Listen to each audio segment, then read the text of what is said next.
प्यारे बच्चों, हमने पिछली कक्षा में भाषा, मौखिक भाषा और लिखित भाषा के बारे में पढ़ा था। तो बच्चों, भाषा किसे कहते हैं?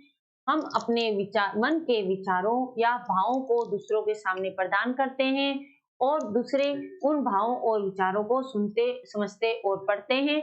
उसे हम भाषा कहते हैं। भाषा कितने प्रकार की होती है? तो भाषा दो प्रकार की होती है, मौखिक भाषा और लिखित भाषा।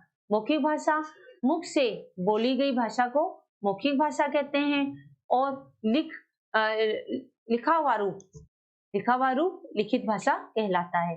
तो बच्चों, इस तरीके से हमने पढ़ा मौखिक भाषा और लिखित भाषा। तो अब हम पढ़ते हैं लिपि। लिपि किसे कहते हैं? बोलते समय हमारे मुख से कुछ ध्वनियां निकलती है। ध्वनियां, जिसे मैंने आपको भी बताया था, ध्वनियां देखेंगे आप यहाँ पर बोलते समय, जैसे कि क, आप यहाँ देखेंगे कमल, कुछ ध्वनियां निकलती है, जैसे कि मैंने बोला कमल। तो कमल क्या है? कमल शब्द है। आप ध्यान से सुनिएगा। अब ध्वनियां क्या होती है? ध्वनियां होती है क, अ, म, अ, ल, अ। ये क्या है? ये ध्वनियां है। ये शब्द था और ये ध्वनियां। देखिए, शब्द थे 3, ध्वनियां कितनी है? 1 2 3 4 5 6। तो ये क्या है? ये ध्वनियां है। ये ध्वनियां है। तो बोलते समय हमारे मुख से ध्वनियां निकलती है। तो ध्वनियां क्या होती है? जो मैंने भी आपको बताया है कि कमल, कमल जब हमने मुख से बोलते समय हमारे मुख से निकला कमल, तो ध्वनियां क्या निकली? क, अ प्लस म प्लस अ प्लस ल प्लस अ। तो क्या बना बच्चों?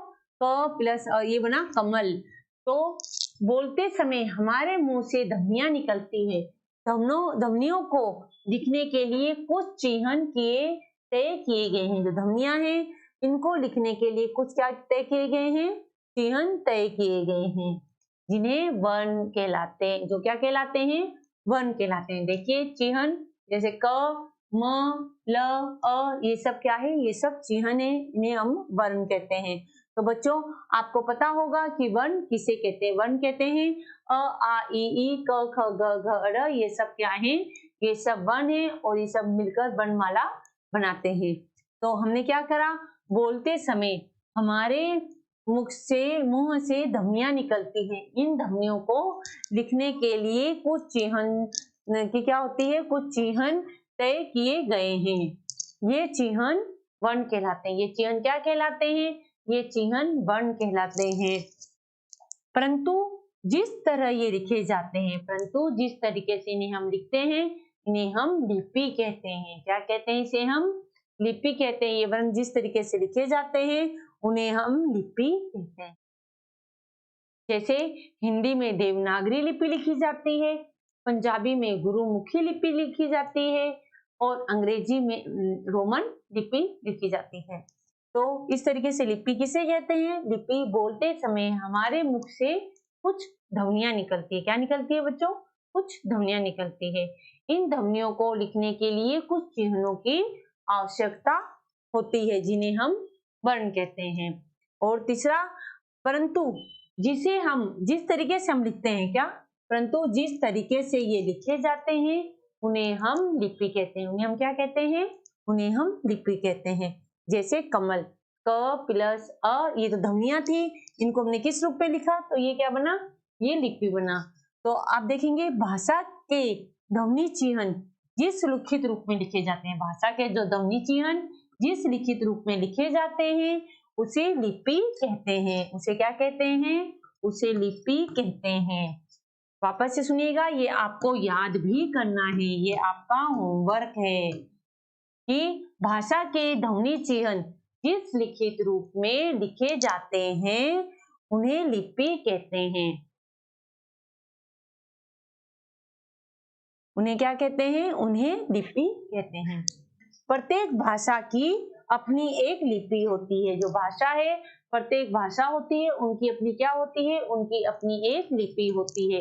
जो भाषा होगी, उनकी अपनी एक लिपि होती है। जैसे देवनागरी लिपि, गुरुमुखी लिपि, रोमन लिपि, अरबी लिपि आदि। तो कौन कौन सी लिपि होती है? जो भाषाएं होती है उनकी अपनी अपनी लिपि होती है। आप देखेंगे, आप ध्यान से सुनिएगा कि प्रत्येक भाषा की अपनी अपनी लिपि होती है। जैसे मैंने आपको भाषा बताया था, चीन में चीनी बोली जाती है।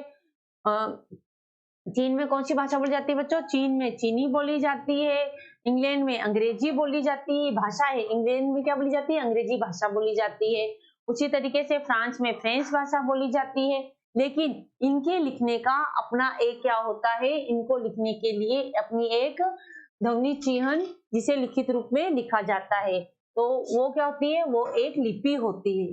इनको लिखने के लिए क्या? एक लिपि का प्रयोग करते हैं। जैसे कि देवनागरी लिपि, हिंदी को कौन सी भाषा में लिखते हैं?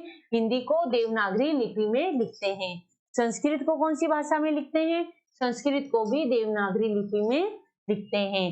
गुरुमुखी लिपि ये पंजाबी भाषा में लिखी जाती। पंजाबी भाषा की लिपि क्या है? गुरुमुखी लिपि।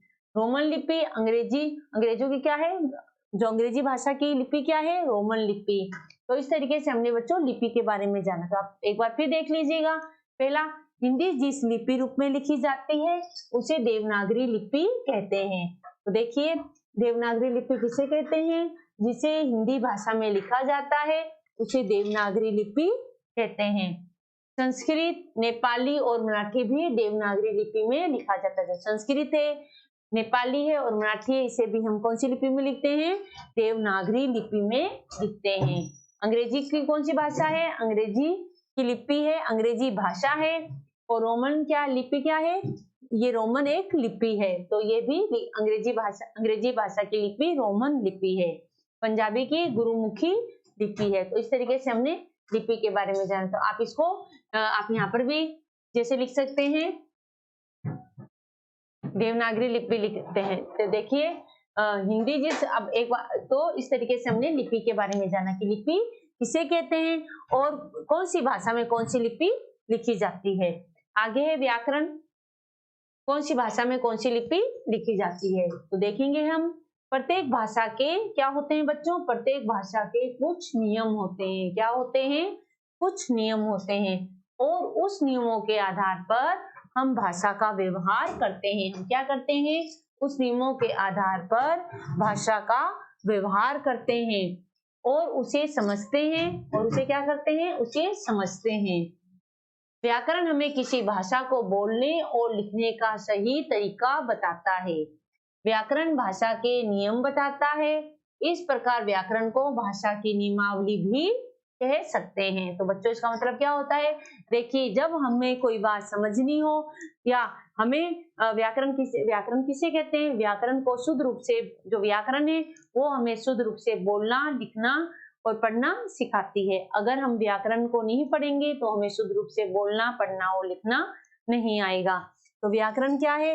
व्याकरण प्रत्येक भाषा का जो व्याकरण है इसके कुछ नियम होते हैं। ये प्रत्येक भाषा का व्यवहार मतलब कि क्या है? ये व्यवहार के नियमों के आधार पर ही हम भाषा का व्यवहार करते हैं। जैसे कि टपक, तो टपक क्या है? ये भाषा, ये जो व्याकरण का शुद्ध रूप नहीं है।